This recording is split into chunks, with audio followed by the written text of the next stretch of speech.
Бул эми унаа мекемеси өзүнчө структура болуп агенттик болгону бул абдан туура деп эсептейм. Себеби бюджетти толтура турган мекеме.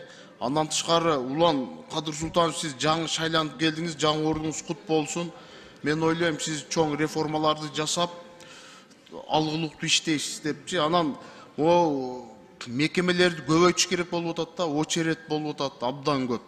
Ушуга кандай алдыга кое турган иштер бар? Чоң рахмат.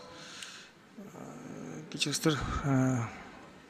Азыркы күндө республика боюнча 27 бөлүм, 10 сектор иштеп жатат. Ошонун арасынан Бишкек шаарында жана Ош шаарында күнү түнү иш жүргүзүлүп жатат.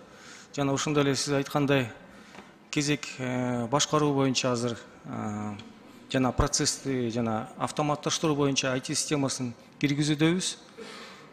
Ошон менен буюрса жана көп маселелерди чечкенге аракет кылабыз. Анан жана Тогуз-Торо районунун дагы тургундары кайрылды эле ошо эмеге бөлүм ачып бергиле депчи. Анан ошо Актала менен ошо Тогуз-Торону нарын отделы азыр выездное оформление деп коет.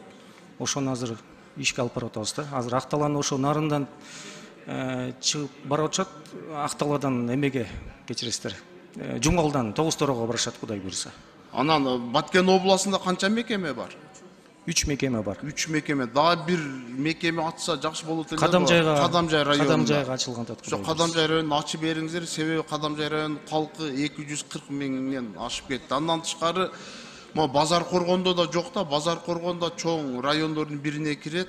Келечекте Базар Коргондо району менен Кадамжай районун ачып берсеңиздер абдан жакшы болот. Туура айтасыз, ошол жана калктын санына жараша ошого каралып атат буюрса. Жакшы, рахмат, ишиңиздерге ийгилик. Иштеп атасыз.